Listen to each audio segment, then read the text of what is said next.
Mundete started operations in 1997.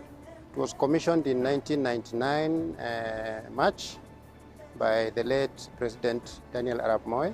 NCBA, since it came on board, has been quite useful in terms of giving us financial advice. We are able to ask them to look at our borrowings and consolidate into one loan so that we can reduce the financial burden on the farmers. NCBA has come up with strategies that are meant to empower the customer more than any other bank that we have dealt with. They are able to support business entities like the companies and even the small-scale farmers and the growers. They improve economically and ensure that they move together with the customer at the pace that is sustainable. NCBA controls about 36% of the market share with regards to asset finance. So being a market leader within the asset finance space, we're able to support tea factories to be able to set up additional tea lines, machinery for the tea factories, asset finance in the form of motor vehicles for the tea factories to be able to transport tea. So we have quite a number of opportunities that we are looking forward to supporting the tea factories.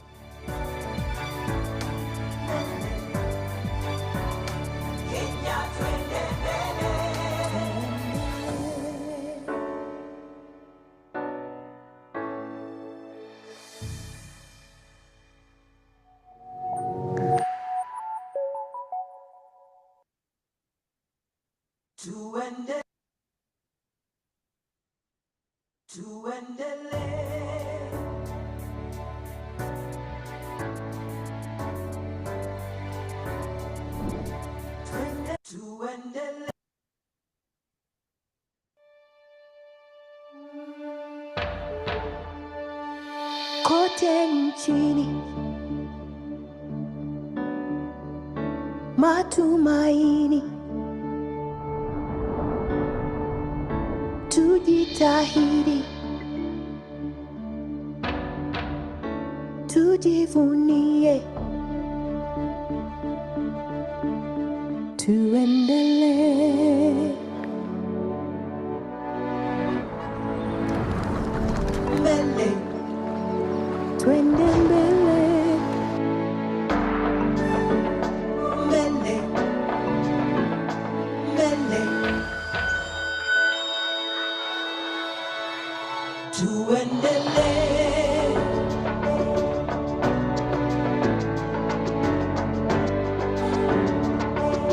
twende mbele, mbele, mbele, mbele, twende mbele, tuendelee, mbele, Kenya twende mbele, Kenya, tuendelee, twende mbele. NCBA, go for it.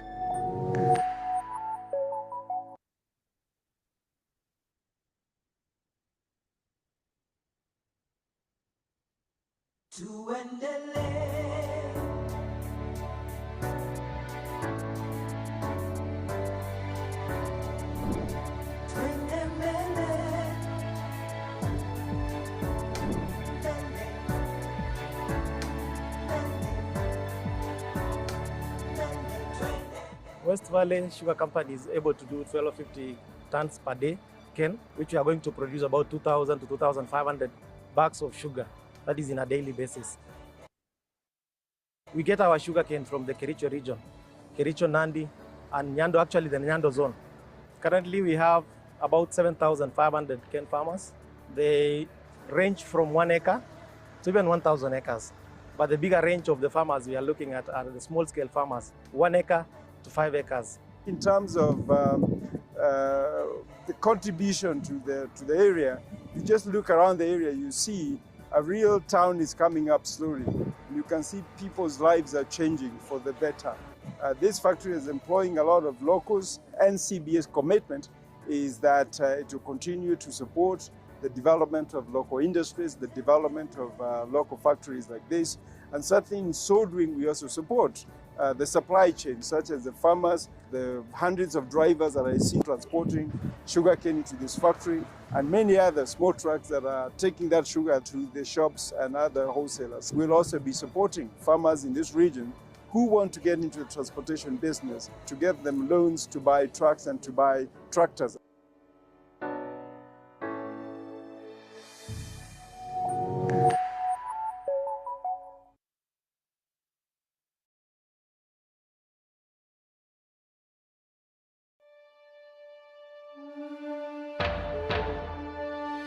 Kote nchini matumaini, tujitahidi, tujivunie, tuendelee mbele, twende mbele, mbele, mbele, tuendelee.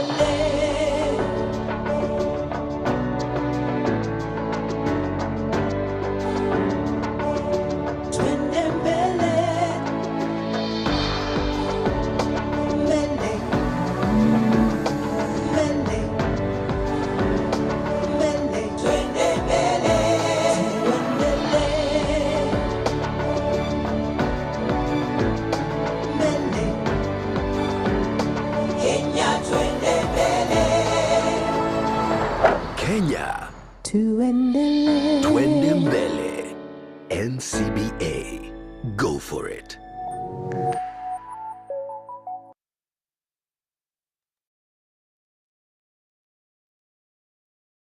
Good morning, ladies and gentlemen.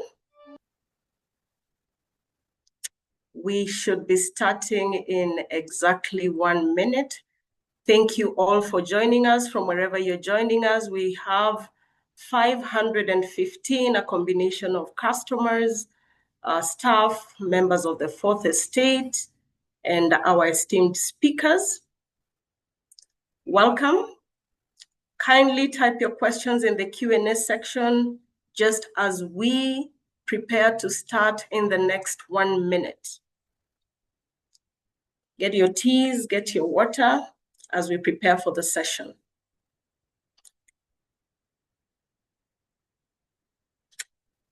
Good morning once again. Let's go straight into it. The financial year 2025-2026 budget comes at a time of heightened economic uncertainty, both locally and globally. And on the global stage, shifting policy landscapes have led to weaker GDP projections and a tight external credit environment. Domestically, limited fiscal space, subdued aggregated demand, and a narrow policy toolkit have constrained Kenya's growth outlook. The draft finance bill 2025 proposes fiscal consolidation measures in a politically constrained environment, making it imperative for businesses to understand the broader macroeconomic and policy implications. That is why we have organized this webinar, which we have titled Fiscal Year Budget 2025-2026, Navigating Fiscal Constraints in a Volatile Global Landscape. This aims to provide you, our clients, with a deep dive into the economic and policy landscape shaping the coming financial year. We are joined by our leaders from across the group, led by Mr. John Gashora, who is leading our leadership, our esteemed customers, members of the Fourth Estate, our staff, and of course, our esteemed speakers of the day. As usual, we have our moderator, Julian Sombok, and we want to provide our customers with expert insights into the budget and its implication on business and investment. We also want to unpack the government's fiscal priorities and the macroeconomic environment to help businesses navigate challenges and opportunities. We also want to support our clients with actionable knowledge to enhance economic resilience and planning in this very complex operating environment. Ladies and gentlemen, allow me to introduce our moderator, Julian Sombok, who will take over the program and take us through the next 1 hour. Julian's, welcome. Asante sana, Jackie, and good morning to everyone. Thank you for joining us for this very timely conversation on the outlook for FY 25-26. My name is Julian Samboko. I shall be guiding you through the next 1 hour from a series of presentations and then a deep dive into a panel conversation, and after which we shall have a Q&A session. Just to set the stage is that last evening we saw the National Assembly Finance and Planning Committee finally table the much-awaited report on Finance Bill of 2025, and that will be forming the gist of our conversation today, especially given our keynote speaker is Mr. Sandeep Main, who is from KPMG, where he is a partner in charge of tax practice. Without any further ado, it is now my distinct honor to usher the floor to Raphael Agung from NCBA to give us some perspective on how the global macro environment is looking like. Raphael, the floor is yours.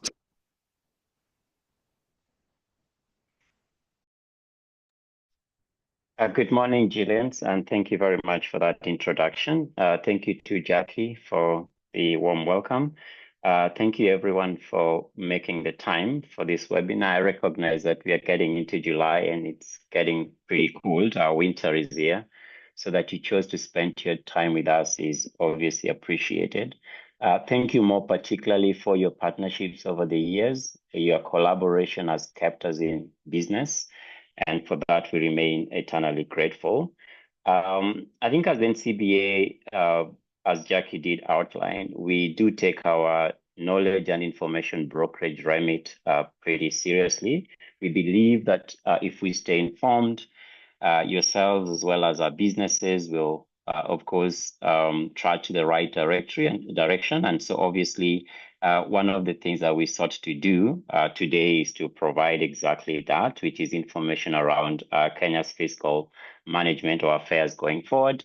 Last week was very consequential. We did have the two limbs of policy pronounce themselves more dramatically. Obviously, from the monetary policy side, we had the MPC conversation, which, of course, as you all know, led to the reduction of the central bank rate by 25 basis points. But also we did have the budget statement read on Thursday, and which is the subject of our conversation today. It's important to point out that the Kenya's public finance is obviously governed, or rather we draw up principles for public finance management from the Constitution at Chapter 12, and then, of course, the Public Finance Management Act. The budget process itself is actually an almost a year-long process. So this budget that was read, for instance, has been with us for quite some time. As required by the Constitution, we've had significant public participation in sector working groups, and that is still ongoing, as Julia has outlined. Some of the committee recommendations are coming through as late as last night. But the important thing to bear in mind is, as he said, I think the aphorism is the most important job is that of a citizen. And so as we engage, it's important that we always remember that to live the spirit of the Constitution require that we stay engaged. 2025 has already been intimated, promises to be challenging for a raft of reasons. Our speakers will get into that. But mine really was just to welcome you to this webinar. We do have an economic setting presentation, which will be delivered by our Chief Economist, Anthony. And I now want to invite Anthony to take you through a very brief sort of context setting to just give you a framework in which the budget was read. Thank you.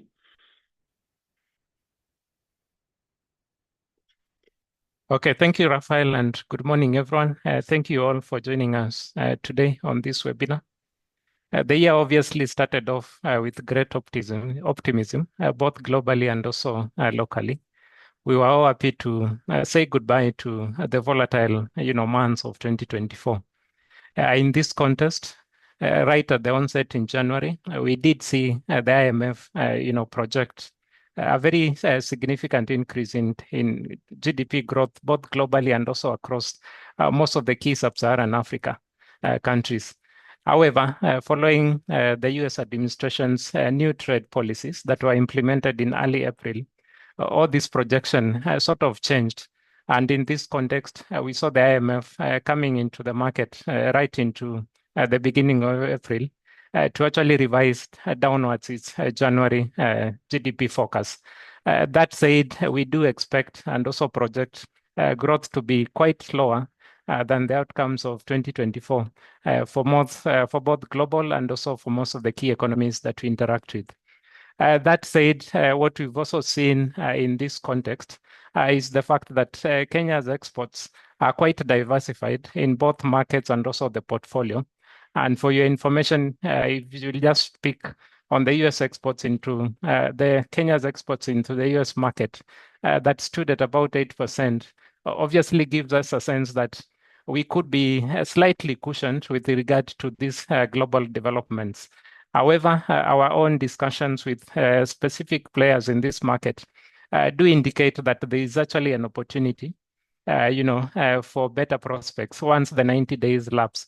This takes cognizance of the fact that Kenya could easily be more competitive than the likes of Cambodia and Vietnam for the most significant, export flows into the US market. That said, our importance from the European and also Asian markets would easily have to do with volatile currencies in the next couple of weeks. Mainly, if you look at the euro, the pound, and also the JPY, that's likely to remain volatile for the remainder of the year. That said, we think that despite this limited exposure for Kenya on the global front, we do think that that coming at a time when most of the macro variables are quite stable, whereby you have the USD case exchange rate quite stable since June 2024 at about 129.3 shillings, as well as inflation remaining quite low, well below the 5% mid-range target. That doesn't give us comfort because this comes at a time when growth is still quite weak. And we think that this will, record much lower than we saw in 2024. However, despite these limited growth prospects, the IMF, the Monetary Policy Committee, has already, gone steps ahead in stimulating growth prospects for the remainder of the year. However, this remains limited in terms of the outcomes. So far, we haven't seen significant increases in the key macro variables in the last couple of months, and we think that it's now time to get into the fiscal lever, which also looks quite limited. In that regard, the tax revenue bracket is unlikely to grow significantly, just given the socio-political environment we are operating in. And if you look at the fiscal deficit, that has remained quite high, above 900 billion shillings year on year. And we do think that in the next fiscal year, just by the fact that, access to the external markets is likely to be limited, that might, reduce the tax maneuverability on the fiscal side.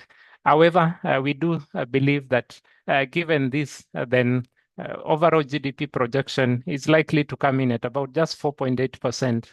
All in, we do think that even with this projection of about 4.8%, year-on-year GDP growth, we still think that there are significant limitations to this near-term growth. Top of the list includes geopolitical risk, which have now escalated significantly in the Middle East. We have a big reliance on the agriculture sector to drive growth, and we do think that weather shocks might limit, that contribution of agriculture to the global, to the overall GDP number. That said, the fiscal side is quite limited in terms of, very unrealistic fiscal framework, and most of you are quite aware that the pending bills are still piling up even into the next fiscal year. That said, I think these are some of the things we'll be delving into in the next two sessions of this webinar. Thank you all. Many thanks to Raphael and Anthony for setting the stage for us from a macro perspective. Let me just give a quick run through of some of the things they've touched on. One is elevated geopolitical risks, and we have seen the recent developments between Tel Aviv in Israel and Tehran in Iran. We have seen a conversation being brought about in terms of the monetary and fiscal policy interplay, and whether we actually have scope on the fiscal side. We shall see how that plays out. Raphael has reminded us that we are just in one section of the budget making cycle. This cycle started as early as July 2024, and that's very important. And also, we have been reminded by Anthony around the constraints the economy is facing around external financing. Remember, in March, our program with the IMF collapsed, and about $800 million worth of financing was withheld for the current financial year. So the environment is very, very squeezed. That's been a good lay of the land in terms of the monetary policy and fiscal policy side. Next on stage, I want to invite Mr. Sandeep Main, who will speak to the taxation proposals which we have seen being canvassed via Finance Bill 25. And as I did mention, we saw the report coming from the committee last evening. And Sandeep, I'm very curious as to some of the thoughts you have around that report, but over to you, Sandeep. Yeah, thank you so much, Julian. And sometimes I wonder whether you have an automated AI to help you do this very quick analysis. But good morning, delegates. It's a pleasure to be here. As introduced, my name is Sandeep Main. I am a tax partner, but I also cover up I'm also the head of private enterprise for KPMG across Africa. It's always a pleasure to be here, and all protocols observed as I get into my very short overview. So for me, I don't have any slides, so I'm just going to talk through my thoughts around this, the budgeting process, as well as some of the key allocations, and obviously what happens from a tax perspective. But as I get into that, there are a lot of global trends that Anthony and Raphael had alluded to in the beginning of the call. And I think for me, I want to call out maybe one or two. The first one is really the major shift from a US perspective. I hope we're all aware that when a lot of in 2024 to 2025, May 2024 to 2025, Kenya actually received almost about close to about 5 million US dollars in terms of diaspora remittances. And we all know that the US is now planning to impose remittance tax. The reason I've brought this out is because we say our foreign currency is very stable. It has been stable, but chances are if that proposal goes through at about 3.5 or 4% of the amount being remitted, then I'm sure that that's going to have a major impact on the Kenyan economy. The other one that I came across was the EU warning around money laundering, and there are about 10 countries that have been listed as high risk, and Kenya is one of them. And this will go towards one of the conversations I'll have on the changes in the finance bill or proposed changes. So Kenya is one of those countries that has been listed as high risk as far as anti-money laundering is concerned. So we have those conversations from a global perspective as we look at what happens from a local perspective. Now, before I talk about Kenya, let me just highlight some of the key changes that happened from an East African perspective that I think are important for us to know. So some of the proposals, like from a Tanzanian perspective, is that they plan to introduce a withholding tax on retained earnings, which are not distributed after 6 months. This is a very important point for businesses in Tanzania that have an East African presence. So if you do have retained earnings that you've not distributed, imagine if that proposal sails through, then you're going to have a 0.5% withholding tax on that, whether you distribute it or not. And the other one, I think, from a Tanzanian perspective is really they intend to increase the rate, the withholding tax rate for insurance premiums from 5 to 10%. So that would have a major impact for entities that are Kenyan-based, but then provide insurance services to Tanzanian customers. From a Ugandan perspective, this really explains, one of the changes really explains why the power in Uganda is affordable. Let me use the word affordable, is because now they have given an additional tax exemption to their hydro power project. So they don't pay tax, which means that the end user does not pay a very increased or steep point, tariff for power.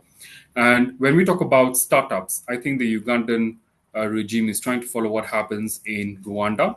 They've actually continued to exempt startups for 3 years from all taxes, which sort of then enables startups to grow into scalable and mature companies. I think a key one from a Ugandan perspective is that they have now introduced excess duty on plastic bags, which means that a lot of manufacturers in Kenya actually do manufacture plastic bags for export. And this is then going to likely have a major impact on the business that they run. Rwanda generally have a number of exemptions, and I think they're really focused on the renewable and sustainable agenda. So they have given an exemption, from customs duty on any imports from electric and hybrid vehicles, which is something different that we're doing here. We're still continued on the VAT exemptions, but not really custom duties. So it's something to learn from.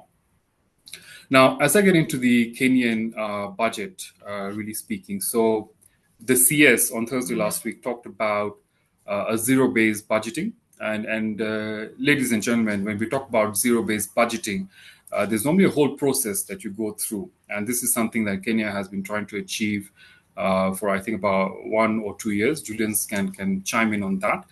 But when we talk about zero-based budgeting, we're saying you're starting from zero, which means you go through a motion. You say, this is what's going to be my expenditure. This is what I then need as revenue to sustain myself. This is the gap I'm going to have. So it's a whole process of validation, and it cannot be done in a day or a month or two. So before this budget came to light, it was about 8 months since the government then had announced that they're going to go for zero-based budgeting. But do I personally, and this is really my personal opinion, do I really see the element of zero-based budgeting in the 4.29 trillion budget? Absolutely not. So we have a total budget of 4.2 trillion, and the expectation is that 2.7 trillion is going to be raised from tax revenues. And just to give a bit of insight here, we actually, this current financial year, we are meant to collect about 2.5 trillion. We are just at about the 2 trillion mark. So, and we are in the month of June. This is when the financial year ends of the government. So you can only imagine if you already have a gap for the current year, and now we're trying to increase tax revenue collections to 2.7 trillion. How is that really going to work out? There is an allocation of about 560B in appropriation in aid. This essentially is the government fees that we pay e-citizen, license renewals and whatnot. So they're expecting to collect 560B. And then we are hopeful as a government that we shall get about 47B in aid, in grant. To note that this has been reduced. I think last financial year we had budgeted for about 60B. So looking at about 46.7 or 47B is a reduction and speaks to the global trends, obviously. So having all those three categories of revenue, you will still be left with a gap, or the government is still left with a gap of about 923B. Now, this is where we have the conversation of debt. What are we doing? Is our debt ceiling, have we exhausted it? I think we are about 12 trillion as a debt ceiling, and we are currently cumulatively at about 11 point something trillion. So very close to that ceiling, and projections are into 2025-6, we shall actually hit that, if not exceed that. But within the recurrent expenditure, and this is the crux of it, out of the 4.2 trillion, there's, I think, a whooping 3.3 or 3.7 trillion that goes to recurrent expenditure. This is expenses that are year in, year out, and interest is actually a whooping 1 or 1.1 trillion, which we now need to pay. And this is not the total interest. The total interest, I think, cumulative, last I checked, was upwards of 4 trillion. So this is what we're saying we can pay out of this upcoming budget or upcoming financial year. So this is a big gap. And the 923, the government expects to now obviously have external borrowings, of about 287B.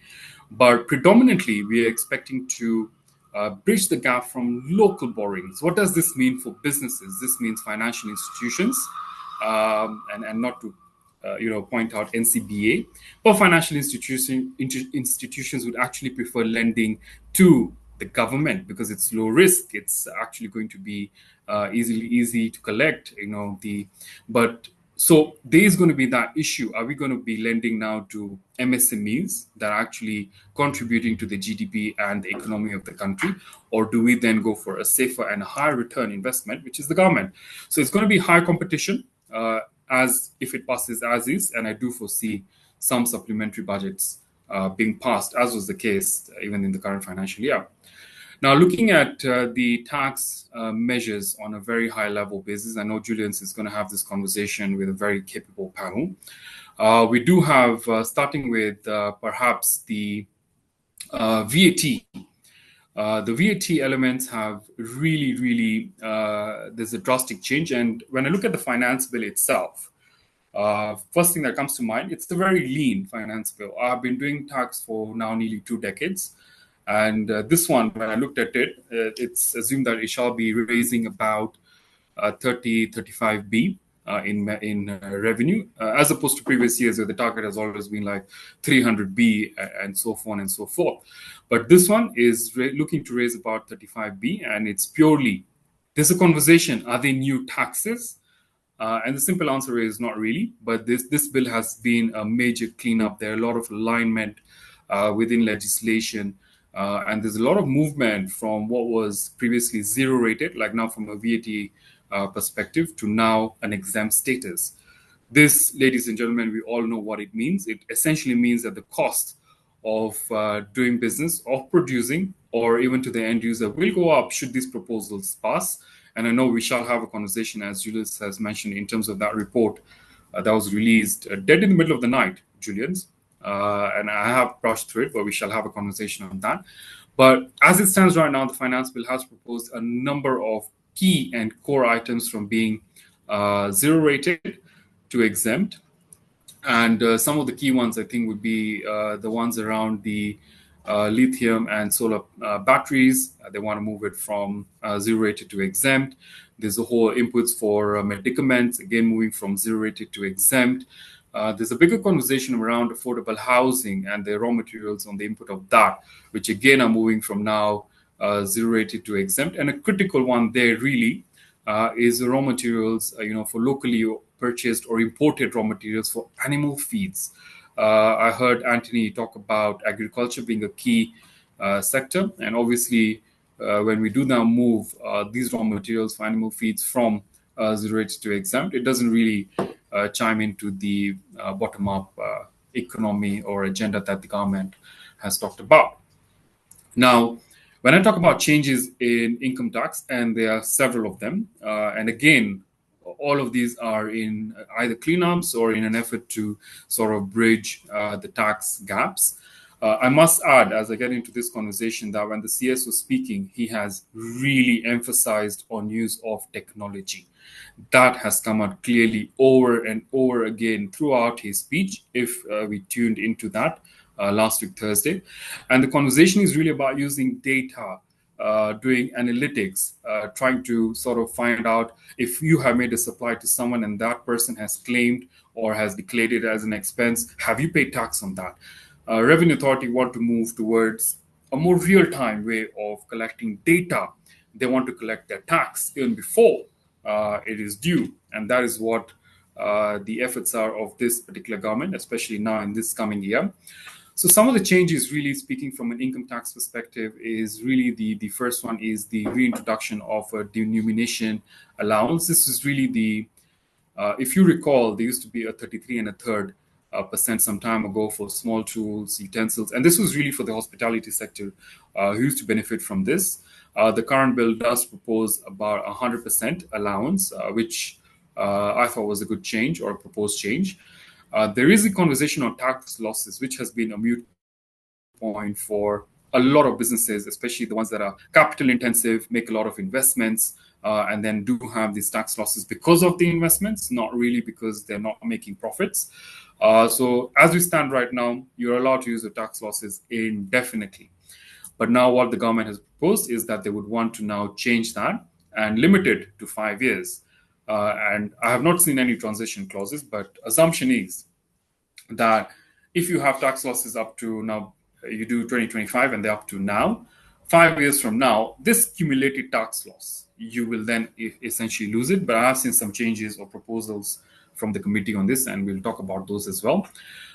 There have been those conversations around the period for income tax exemption if you are in the NGO space. Now it's increased from a 90-day to 120. But the two that really, or the three that really stand out for me is around the agency notices.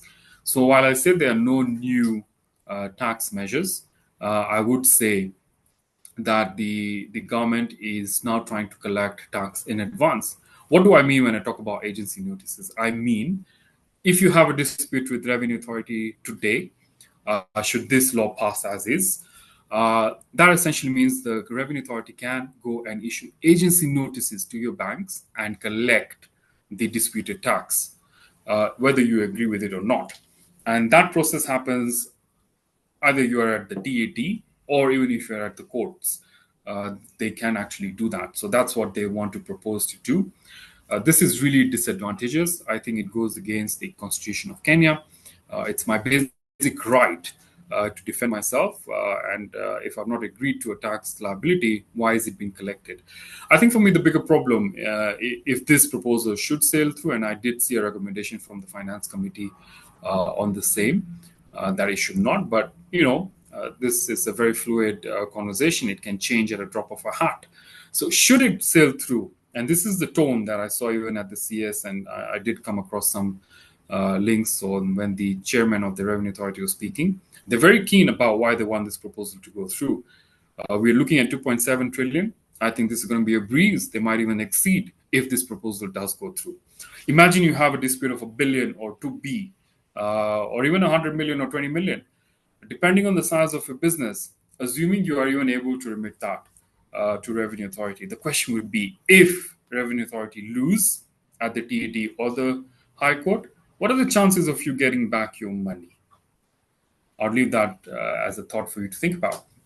The other critical one really is the element on data privacy. So the Revenue Authority is now pushing really, really hard that they would want access to personal data. Look, ladies and gentlemen, when we do Revenue Authority audits, we usually go through a process. They ask for bank statements. You are sharing bank statements. You do share financial statements. You share source documents, which are your invoices and whatnot. But what this proposal suggests is that over and above that documentation that should enable a tax audit, they would now want your trade secrets. So how do you, if you're in the process of, say, manufacturing a particular product, what are the raw materials that go in? What formula do you use? What's the quantity that you actually put in together to then generate this particular product? That, by the way, looking at maybe across the continent, if I take Nigeria, for example, that is a no-go zone.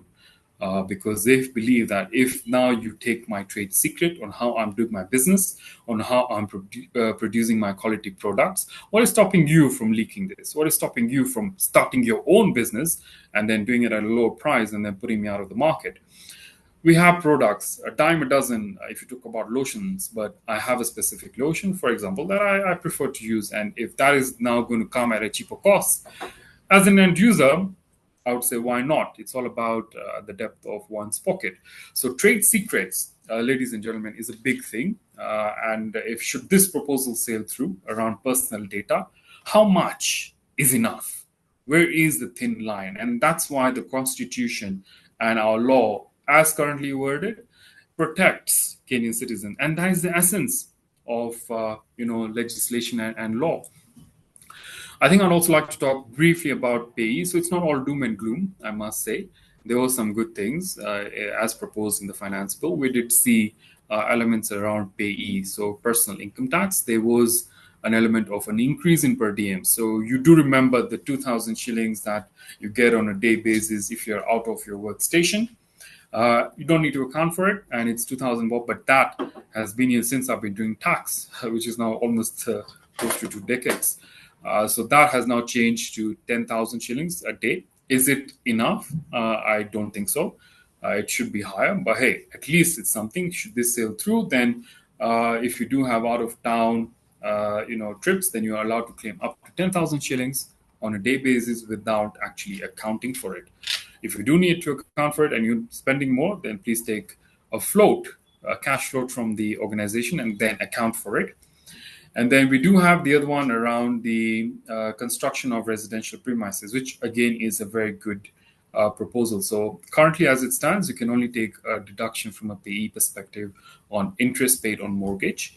But the proposal suggests that if you do take a construction loan to build a residential house, then you do get a relief of up to about 360,000 a year. So that in itself is also a very good proposal from a payee perspective.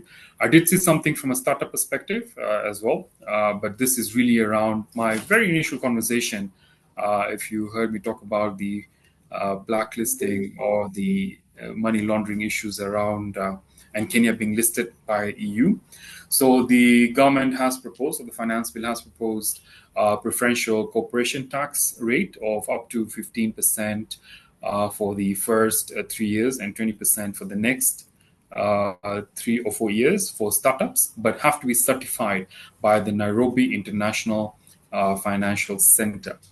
So that particular Nairobi International Financial Center is not fully, I think, optimized, but would aid any startups in the financial sector. And you have to be certified. So again, there are some conversations. What is really a startup? If I'm doing a business of $1 million, but I've only been existing for about 2 years, does that mean I'm a startup? Or if I'm doing a business of about, $500,000, but I've been in this industry for almost about a decade, am I a startup? So those conversations are still, and there is legislation that does define them bits and pieces, but we do not have a Startup Act.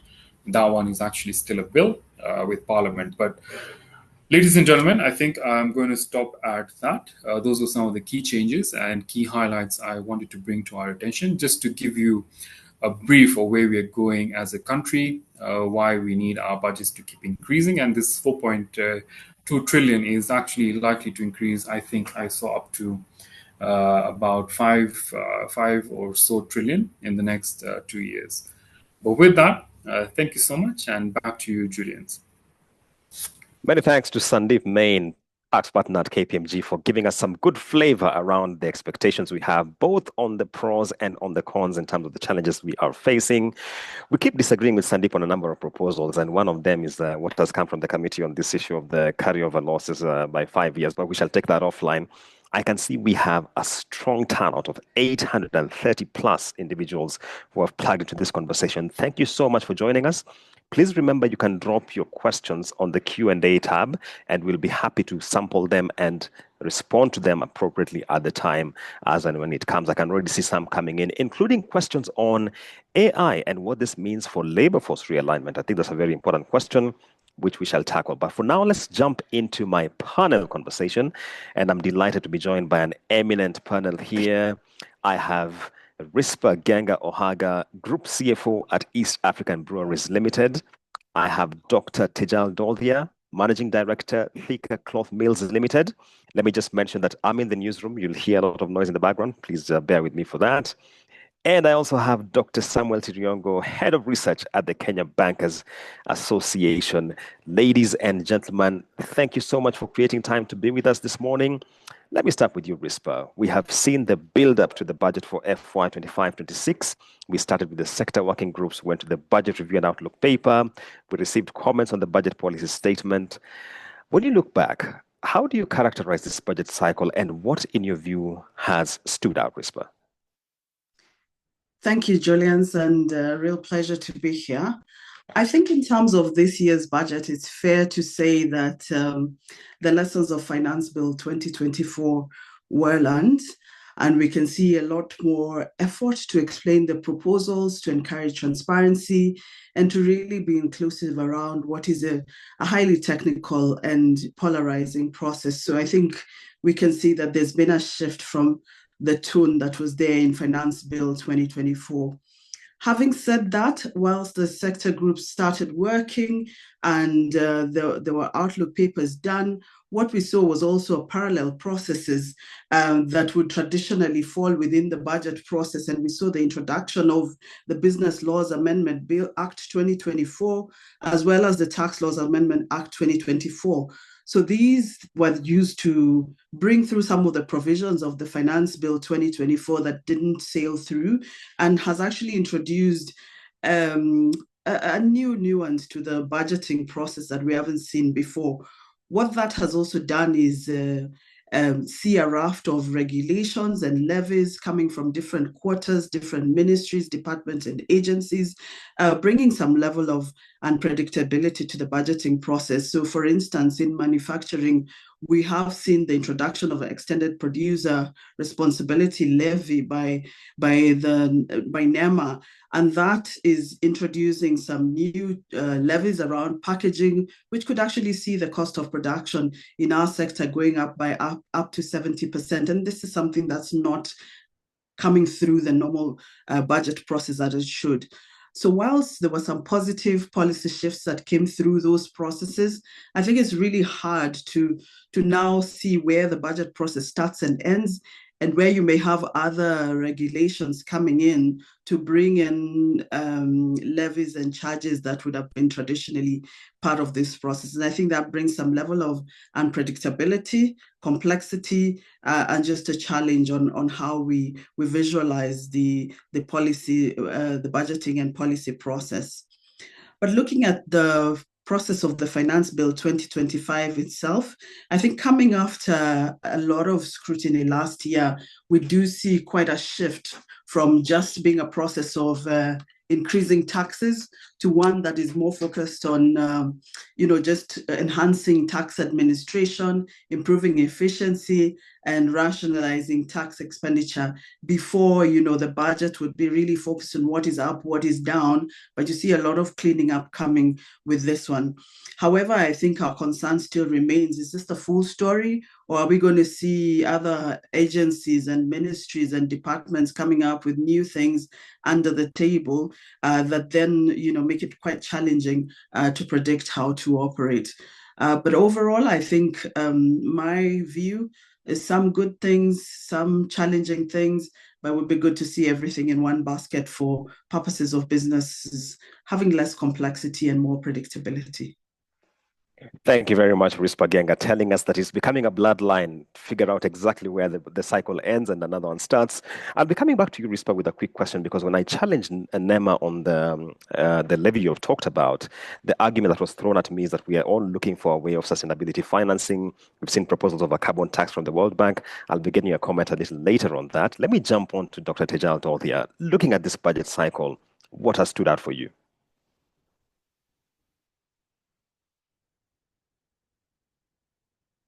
Good morning, everyone.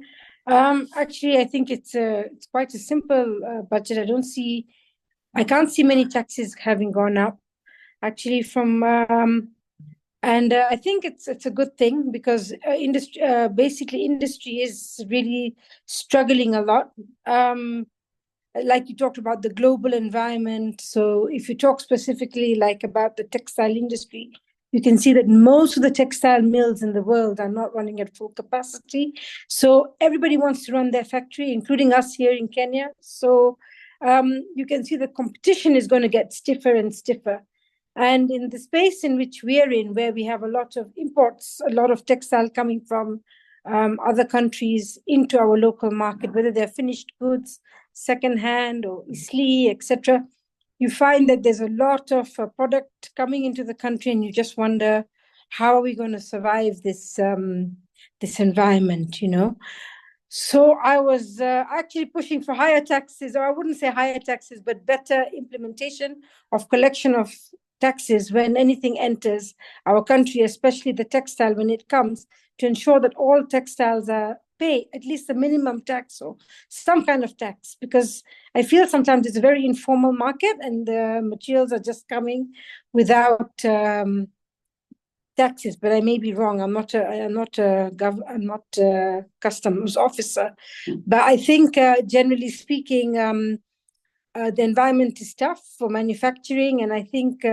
manufacturers should be protected more. And in this budget, I haven't quite seen that, But on the other hand, there are lots of other things besides taxes that the government has been doing. So, for example, they gave free seed to the farmers across the country, the cotton farmers. So that should make us more sustainable and better.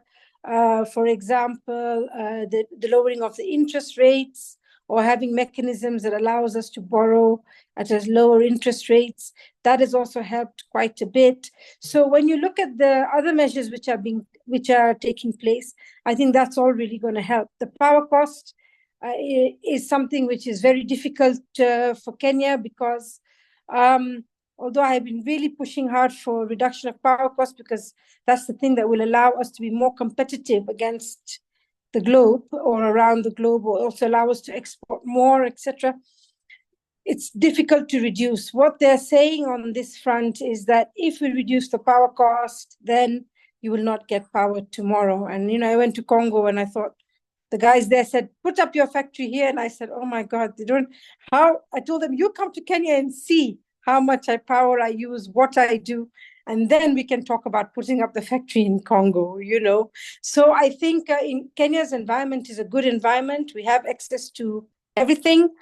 Only that I was hoping that they would tax the imports a little bit, and then there would be no budget deficit, and then we would be able to have enough money to, rather than borrowing, But it's okay, whatever it is. The country is ready or not ready for taxes. If we're not ready, we're not ready to tax the imports.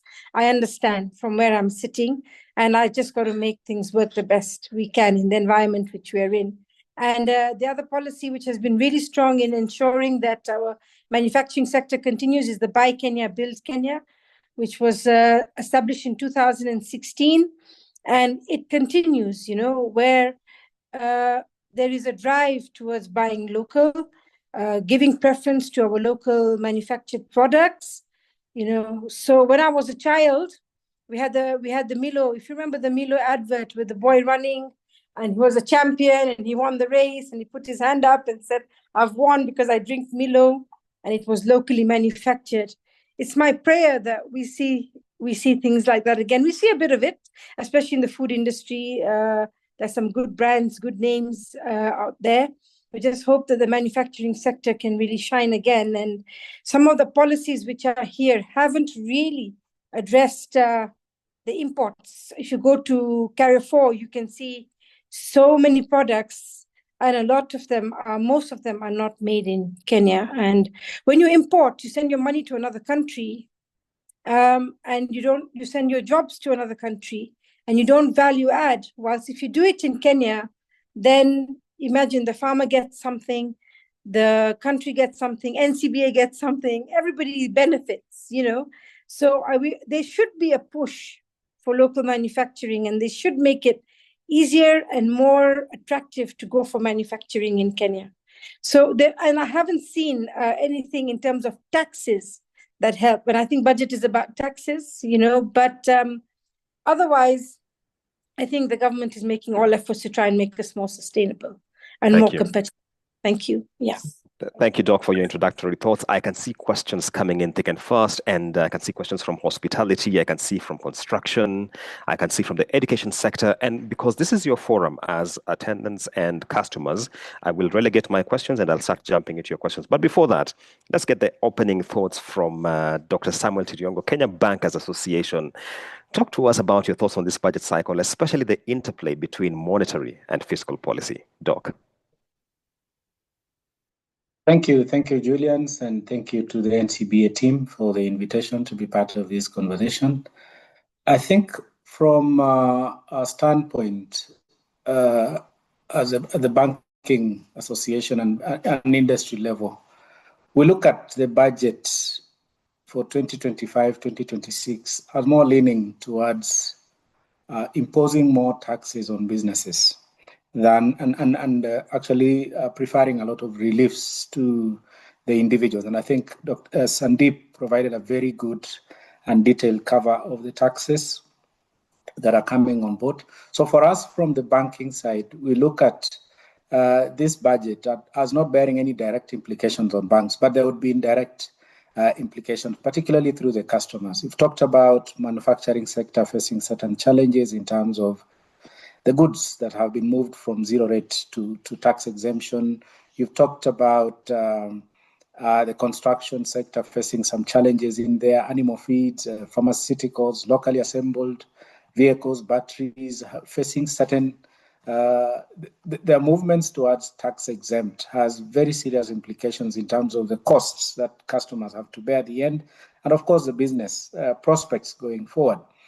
But for us, so then it means the implications would really be on the credit book, because at the end of the day, we've faced, as an industry, banks are facing a lot of challenges because customers are facing challenges. We now have NPLs at 17.5%.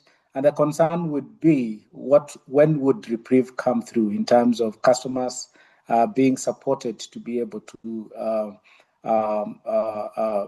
pay off their loans with much ease. But also in terms of some of the amendments that have come through, for instance, on the tax procedures, is really the resolution of KRA refunds, tax refunds, which now have been extended from 90 to 120 days. This, in my view, is another way of doing a structured pending bill in itself, because what we would be seeing is actually a reduction of those days from 90 to, say, 60 or 30 days, so that the taxpayers have a chance to quickly inject back the funds into business and be able to progress economic growth. Another concern that would worry more about, I know the tax overally looks at, is not having direct tax implications as of now. But what we saw in 2024 coming into the current period is really the mini amendments that come along the way in the course of the year that would worry more about that as the tax uncertainty issue that may actually affect planning for many businesses going forward. And of course, investments, structuring of investments would actually be implicated.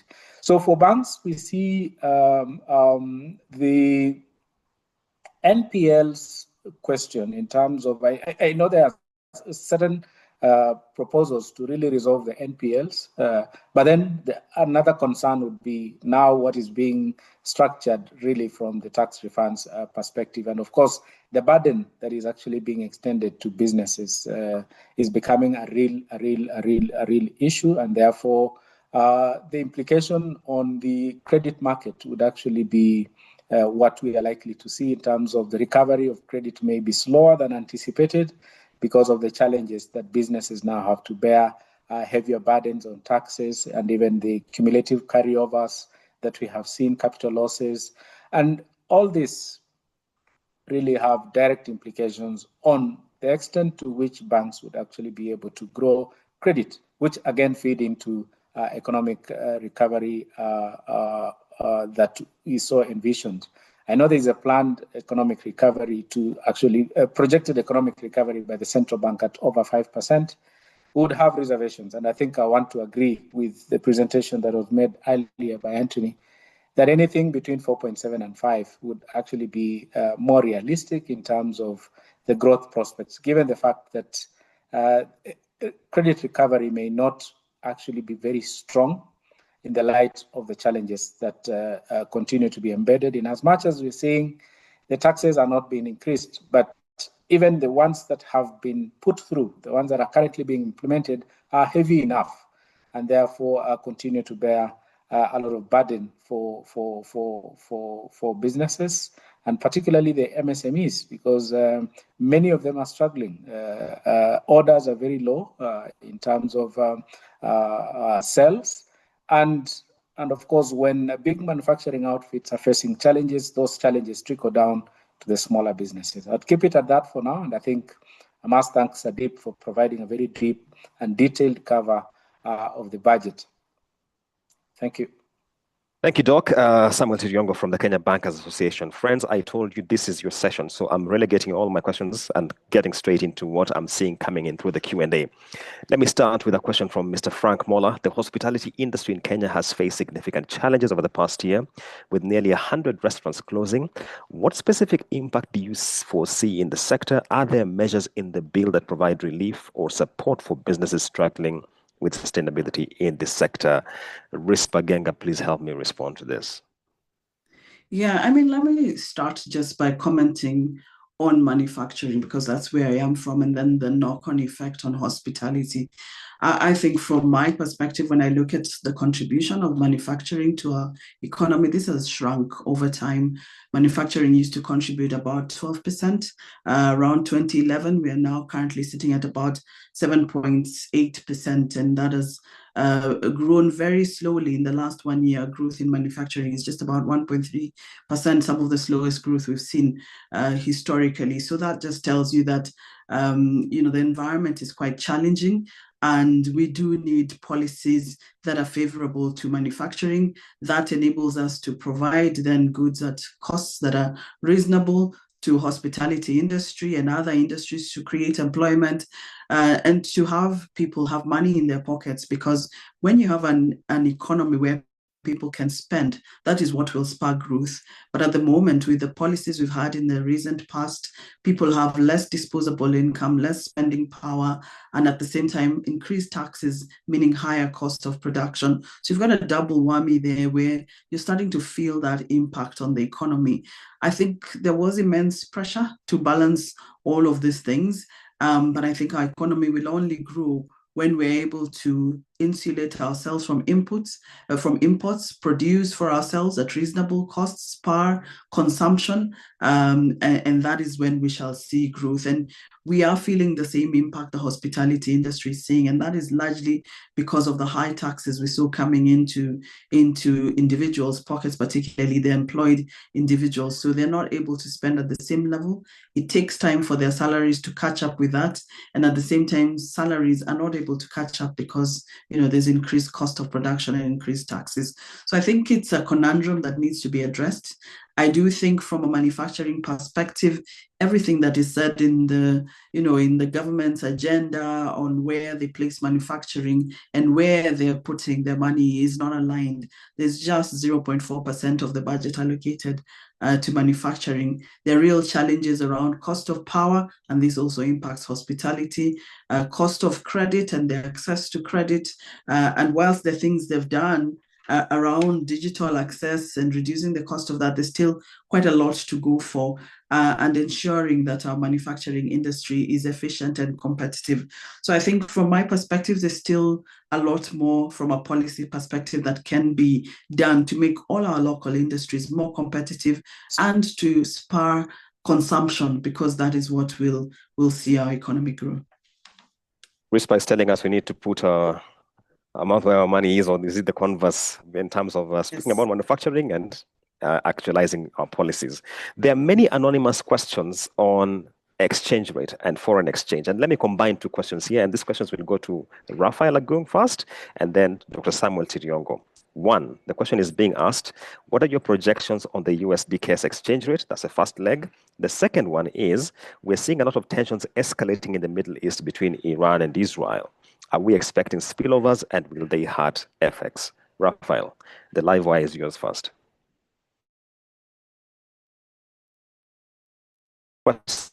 Thank you, Julius, and thank you for that question. I think if you listen to Sandy's preface, he started off by outlining the development around taxation of remittances. And I think if you paid attention to the subtext of where he was going with that, he was suggesting correctly that that has implications for the currency's outlook. And that is so. So it's important to trace where the shilling is at, even as we discuss where it's going. For starters, if you go back 10, 12 months ago, the currency was reeling on the back of a major sovereign default crisis. That has since corrected sharply, and the currency has appreciated significantly, currently trading at around 129.3. Directionally, I think one would argue that that reversal was obviously aided by, in no mean part, by the fact that the currency addressed the sovereign default question holistically, but also we've seen significant improvement on the balance of payment performance. So to Sandeep's point, part of what's been funding Kenya's current account is remittances. And if you for instance, the annual figure that we have, just slightly under 5 billion on an annual basis now. That has led to a sort of a current account deficit of the lowest that we've seen in this decade. So you'd argue that from a fundamental underpinning point of view, the currency is firmly supported. We do think, and this is important to, I mean, this bears repeating. One is the country is committed to an open capital account, which means that the actual level of the nominal exchange rate shouldn't really matter. What matters is a stability question. So the currency needs to recalibrate to align our domestic priorities with the external side. And that's what we are beginning to see as a little bit of a worry, because the currency is currently point of view where interest rates are, inflation target, and everything else. You'd argue that the currency has corrected much stronger than perhaps we would see the fundamentals supporting. In that case, that means that directionally, we think that the currency could correct towards the 130, 132 level in the short to medium term. Of course, the point is to always bear in mind that the central bank is committed to a free-floating currency, so you'd see it ricochet in either direction. Now, the question about developments on the external side, Iran, Israel, the conflict really escalated in the last couple of days. But let's say the external environment more holistically. One is, obviously, it has implications insofar as monetary policy of the major central banks is concerned. So, for instance, we have a Fed conversation coming up shortly.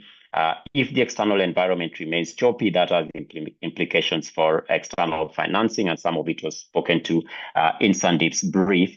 We do think that to the extent that that interferes with the path of the Fed rate policy, that of course will mean that the currency faces a much sharper and steeper external sort of context. So any geopolitical escalation, of course, is not necessarily on a first order effect hitting the Kenya shilling, but on a round effect to the extent that it gets to the Fed policy rate path, that would, of course, affect the shilling's fortunes. But all considered, the shilling is pretty stable. And we do think that even though we are arguing for on a fair valuation basis that moves towards the 130 level, it will oscillate within the current 129 and 133 level. But the external environment, of course, is one to watch. Thanks. Thank you, Raphael, for setting the stage as such. Dr. Riongo, please give us your thoughts. Yeah, thank you. Thank you, Julian, for that question. I think the exchange rate question, of course, continues to face some risks, particularly from what Raphael has highlighted in terms of the tariff wars, the geopolitics that is continue to escalate, political tensions that are coming through the wars and actual wars that we're seeing now that are happening.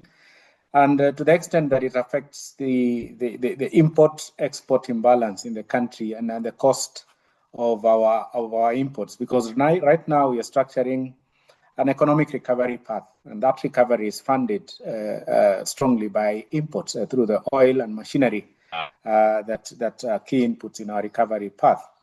So the wars would have some implications in trying to widen the current account balance. But of course, we see the moderation coming in from the remittances side. But also there's a confidence question in terms of what confidence do we have in the ability of the country to manage any emerging short-term shocks in the foreign exchange market. And I think we have very good build-up in external reserves, now at more than $10 billion, with no impending, so to say, more like a maturing Eurobond on site. So I think we have good confidence on the side of reserves in terms of ensuring that we can meet any short-term emerging risks. And no wonder the exchange rate has been stable, because the central bank has the muscle now to deal with any shocks in the market. But also from the fiscal side, we have the financing of the fiscal deficit, which is predominantly going to be more on the domestic side. So we don't see strong risks on the side of foreign financing, and therefore that would put pressure on the exchange rate. And from that standpoint, the risks on the exchange rate are moderated to that extent. So in my view, and I know your question was on what do we see, where do we see the exchange rate moving? And I think my own projection and the projection from KBA is that the exchange rate is likely to remain within the 130 space, plus or minus 2 shillings on either side would be the most probable, unless there is a very strong policy moves. I know Raphael did mention about the Fed making a decision. I think the last time they held.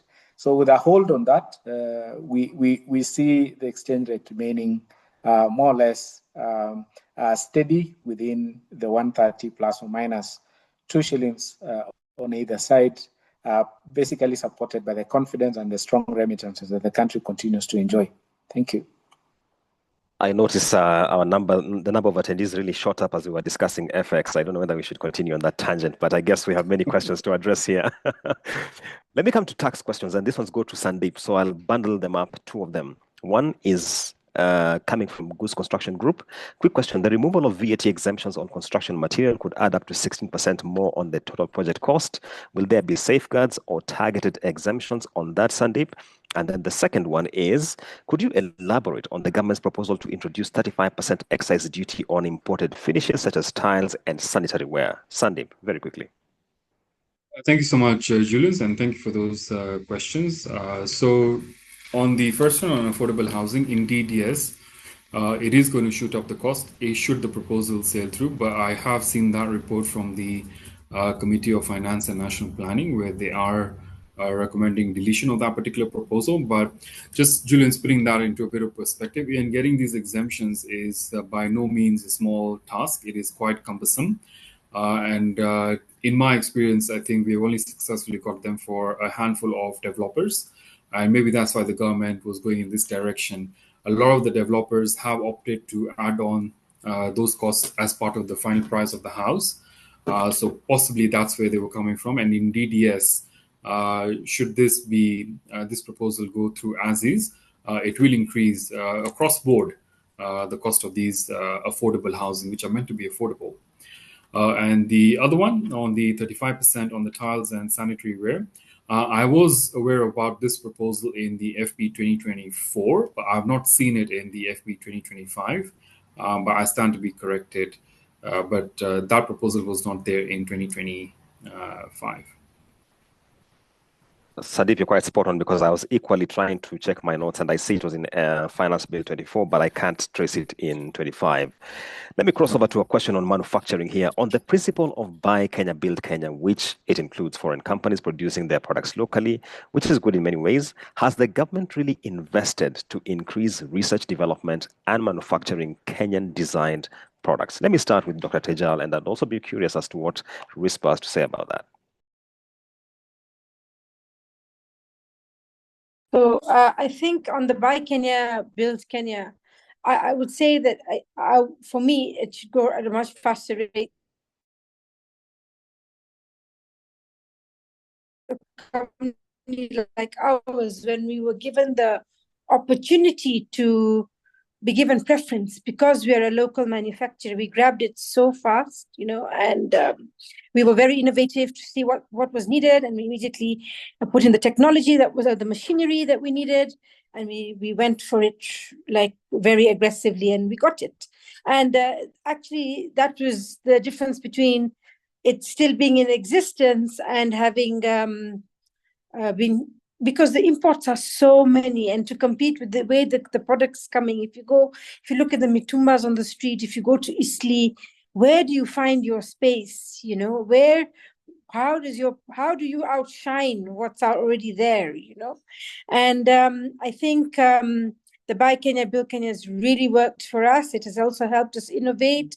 It has brought new research into our company, also always looking to be better than China every day in terms of product, in terms of delivery, in terms of service. All that's really made us quite strong. And I think the competitive environment also has input in that.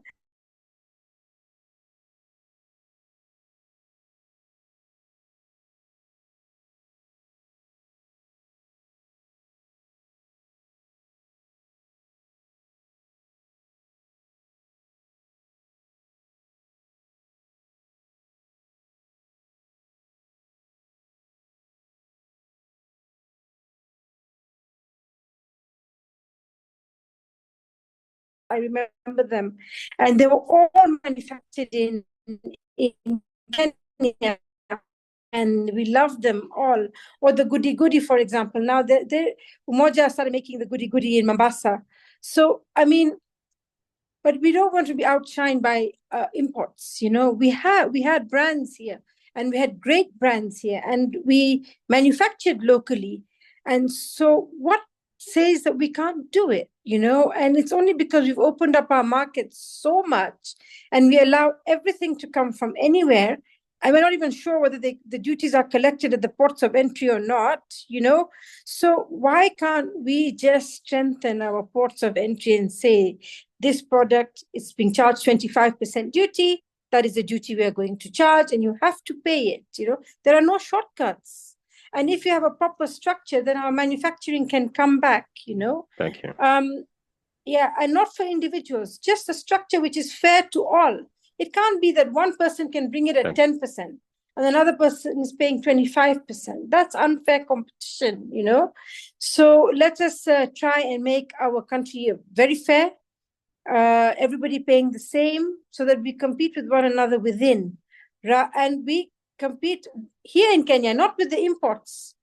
The imports, and then those imports, how they are coming, So we need to become a bit more stronger and say that, look, we want to buy Kenya, build Kenya for real. Yes, of course, the government is doing their bit, and they started in 2016, and they're really innovating. I think they even made the guns here in Kenya now. During Uru's time, they put the factory to assemble the cars, the Mobius cars. What happened? So we really need to understand that manufacturing is going through a very tough time. And and it's the one that creates the jobs. Thank you, Doc. It's the one that creates value addition. It's the one that gives us pride also in our country, Thank you. So it's absolutely critical that we look at manufacturing a lot more seriously than we are today. Thank you. Thank you, Dr. Tejal, for your thoughts on Buy Kenya, Build Kenya. Rispa, your thoughts on the same, because the question being raised here, remember when we introduced duty on imported bottles, and we had the question as to whether we could meet demand locally. Any thoughts on this, Rispa? Yeah, I mean, I think it's another case of, I want to say something that maybe I'll regret. I think it's a case of sometimes we are not well informed around the policies, and it has to be backed by research. There are things where we need to be able to enable the production of adequate supply for us to then impose a tax. You can't impose a tax on something you can't produce locally. So you need to be able to create the environment and support the local industry to be able to meet the demand. Otherwise, you're again just increasing the cost of production and increasing the cost of us providing the goods from a Kenyan perspective, which then leads to cheap imports coming in. So I think it needs to be fully backed by research and plans. And this is where we're talking about, it's not just structural reform, but actual budget support needed in some of these areas to enable us to meet the local demand. So for instance, there's tax on glass, but we cannot get all the glass locally. So what's the point of that? Shouldn't we rather encourage the supply of glass locally and the support of those industries to be able to scale up and to produce at the right prices? So I think there's a number of pockets. Industrial sugar is another example. There's a number of examples where with the right level of research, we can get there, but it can't just be by the imposition of a tax today. There has to be a roadmap on how we then enable ourselves to produce efficiently, and look at it also how we are taxing so that it is not cheaper to import. It's actually economical to produce locally, to supply locally, and to buy locally. Thank you for that, Rispa. And moving back to the macros, and this question goes to Anthony. While the government aims to reduce fiscal deficit to 923 billion through domestic and external debt, that is borrowing mix, is the borrowing strategy sustainable in the long term? Anthony, the question being asked here is, are we leaning too much on the domestic markets, and what could that mean for the yield environment? Okay, thanks, Julian, for that question. Kenya's debt is obviously not sustainable. If you look at the latest, analysis, that's the DSI debt sustainability analysis that was done. That was put at high risk. We don't see this changing in the medium term. And that said, what we think is that the current adequate liquidity position in the domestic market is highly likely to mitigate against this risk. But that said, into the medium term, which is 2027, 2029, the government ought to stay quite strictly on the fiscal consolidation path. However, just looking at the political environment we are likely to get into, this might be unlikely. And that means that we could get to levels of, 2027, 2027, with debt still remaining quite high in these current metrics, most likely at the high, risk levels. But we think that if the government manages to stay on to the fiscal consolidation with some good level of discipline into 2027 or into 2029, we could see the debt metrics actually improving into the levels of 51, 52% level at the present value of GDP. Thanks. Thank you very much, Anthony, for that. We have a lot of tax questions here. So, Sandeep, are you ready? The first one is, could you please comment on finance bill and the proposal around fringe benefits? That's a good one. And then secondly, someone is asking here, and this is Duncan Kavati, are we expecting another extension of the amnesty maybe to June 2026? All right, yeah, thanks, Julian. So on the FPT, so it's not a finance bill proposal. The FPT rates come out every quarter. It's an annual rate. The most recent one is 15%, so that's on a quarterly basis. On the second question around the amnesty, so we were very fortunate to have it extended to 2023. It's highly unlikely that the government would want to extend it any further, given that they're already collecting the interest and penalties accrued for any declarations made for 2024, and that's going to be the way going forward. So no more waiver unless there's a miracle at some point. Julian's.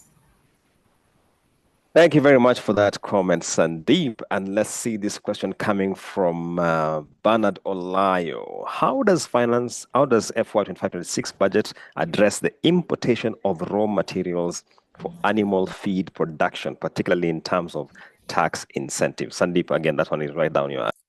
Yeah, so the animal feeds at the moment, as proposed, are moving from zero rated to exempt. But again, this is a conversation that I'm seeing in the proposals by the Committee for Finance and National Planning, likely to go back to that zero rated, but obviously subject to discussions at Parliament. But at the moment, zero rated. And remember, animal feeds different from animal products. Animal products like milk, eggs, and meat will remain zero rated. Thank you for that response, Sandeep. Let me just jump into another question here. Let me move away from the macro questions. Let me come now to RISPA on this question. One of the highlights we have seen in FY 2025-26 is the widening of the scope for excise duty remission in alcoholic beverages to include spirits. Speak to us about this and what remission by and large means for the industry. Yeah, I think the background to this is that 60% of alcohol consumption in Kenya is illicit, which means it is product that is not regulated, it has no quality standards, and we have seen people, almost lose their lives from consumption of such products. At the same time, the government doesn't collect tax from it, so it doesn't help grow the country. Therefore, I think the introduction of this was actually came through the Tax Amendment Act 2024. And so the draft excess duty amendment regulations seek to operationalize it. I think what it does is it makes it possible to produce, alcohol for this 60% at a rate that is affordable with the right standards and with taxes being paid. And I think that's a good thing. I think it will have to be well governed to ensure compliance, but at the moment it is not governed, it's not compliant. And so this is a good thing overall. It creates employment and it does all the right things. So broadly, it does ease the ability to serve this 60% of the market.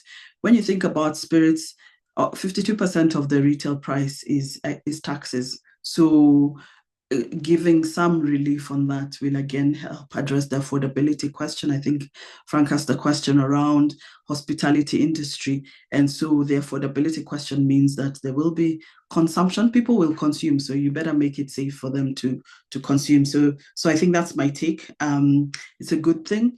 And it brings this 60% into formal industry, which means formal taxes, which does all the right things for the industry. Thank you, Rispa. And I know if 9:30 hits and I haven't come back to you, please, you know what to do, Rispa. Yes.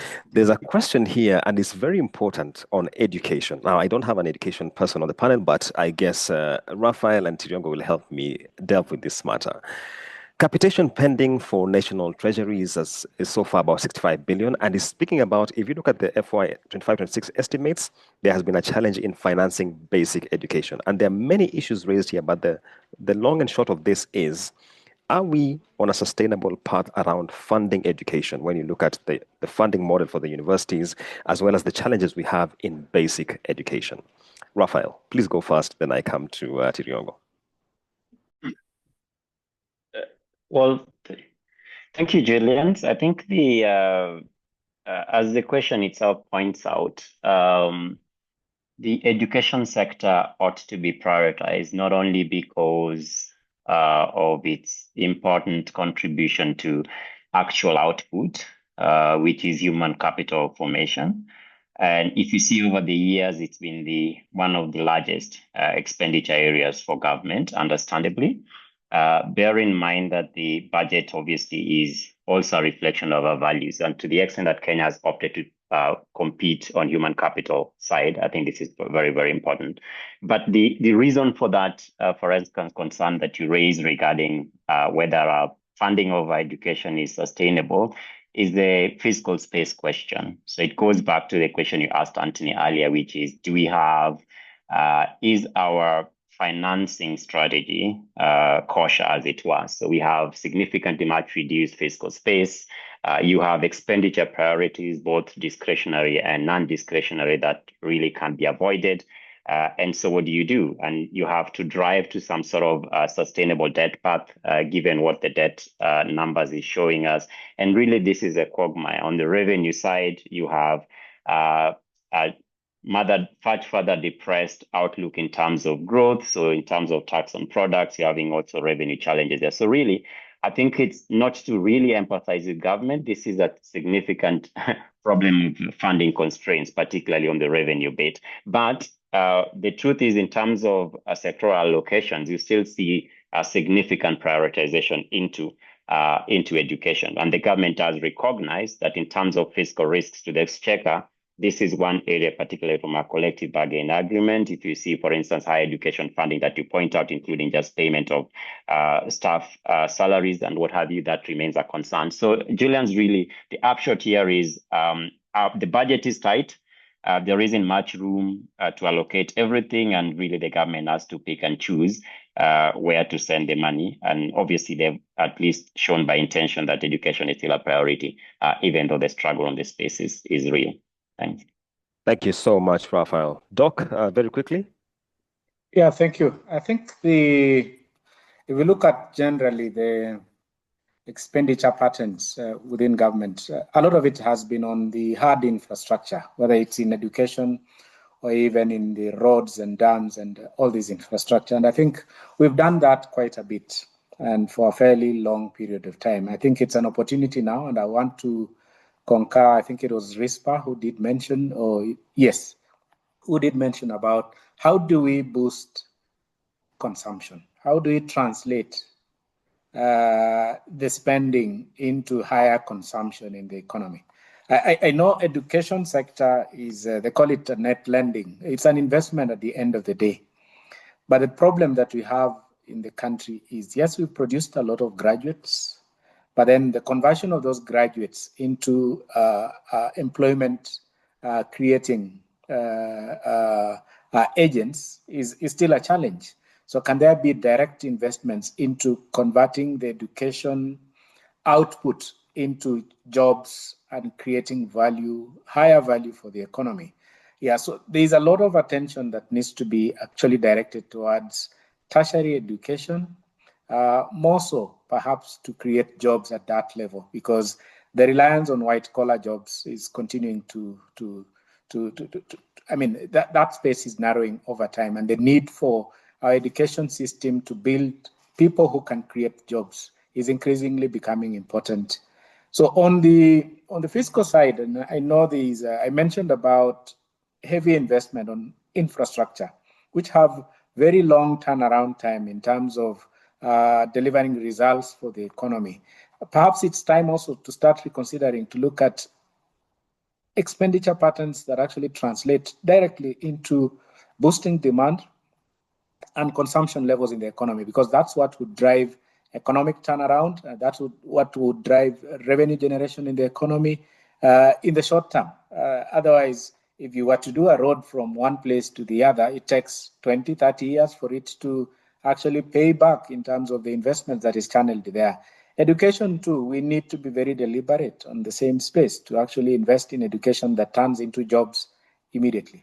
Thank you. Thank you, friends. I can see questions still coming in, but we are out of time. I want to give my panelists, each one, 30 seconds to just give their closing thoughts. And because Rispa has to drop off, let me start with Rispa, then go to Dr. Tejal. Then I shall proceed that way to Dr. Tiriongo, and we close it up at that. So Rispa, very quickly. Yeah, I mean, I think it's a good start, and there is still more to do to grow our economy. As I say, an economy that does not produce, that does not support consumption, will never grow. And so I am hoping that we shall see more and more of that. I think somebody has touched on one of my pet peeves, which is the tax to GDP ratio. I think we must stop focusing on ratios. I think we must grow the denominator, and then the rest will add up. If we focus on the ratio, get the ratio right, but you shrink the economy, and nobody has ever shrunk to success. So I think we must focus on growth. We must focus on creating employment. We must focus on production and feeding ourselves.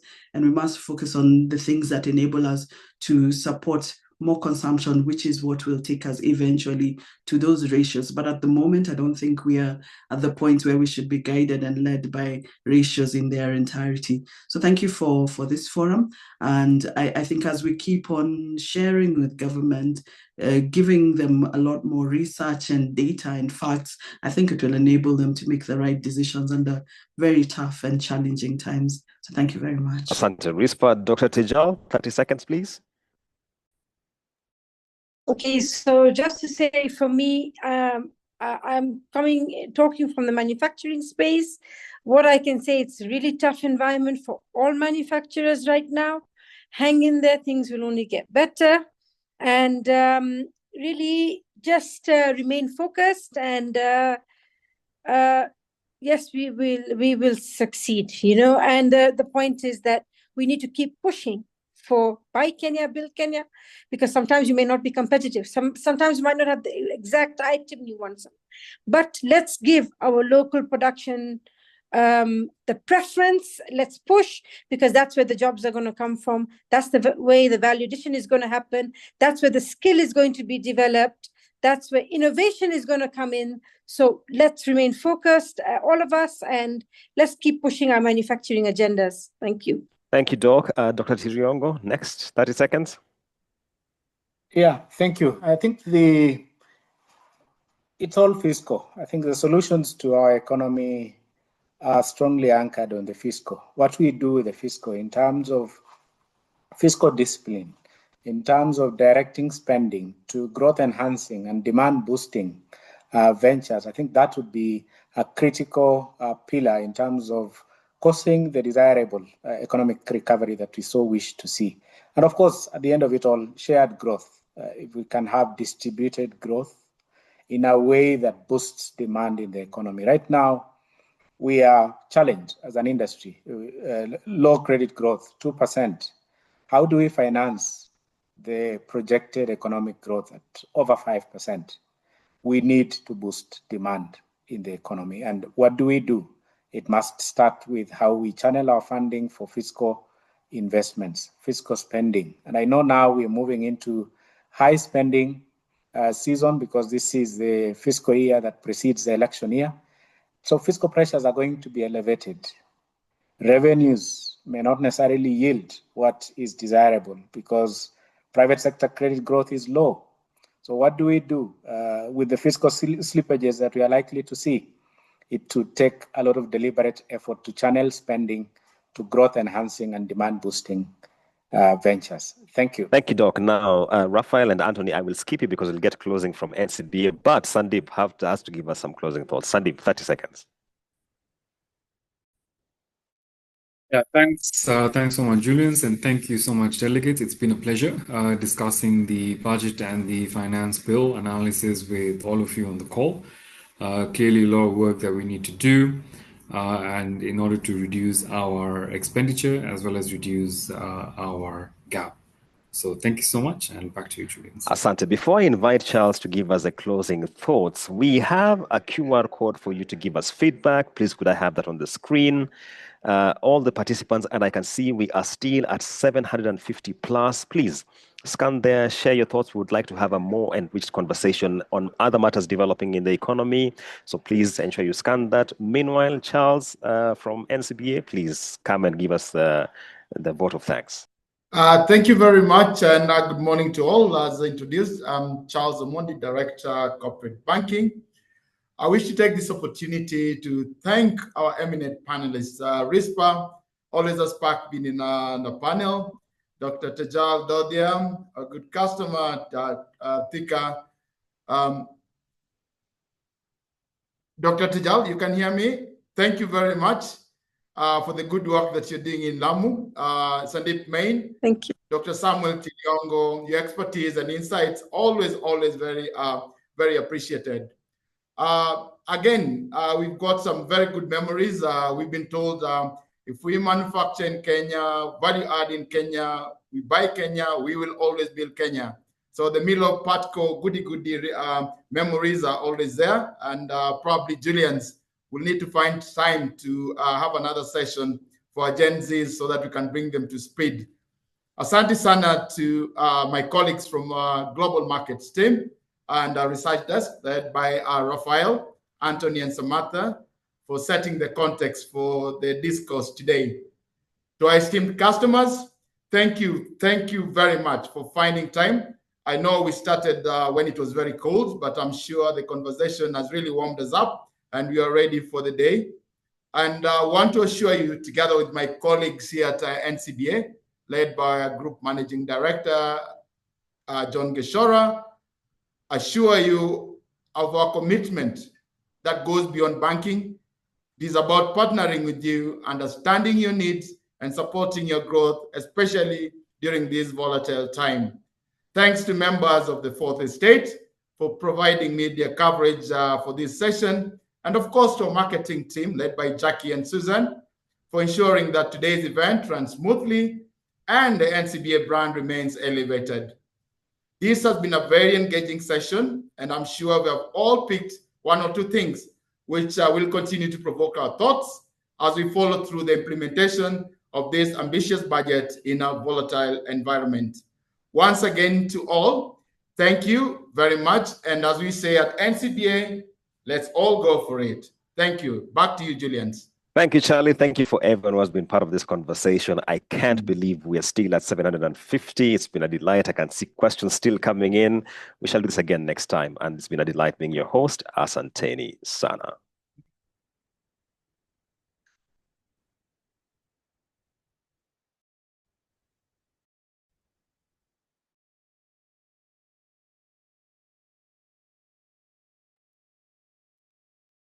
Thank you.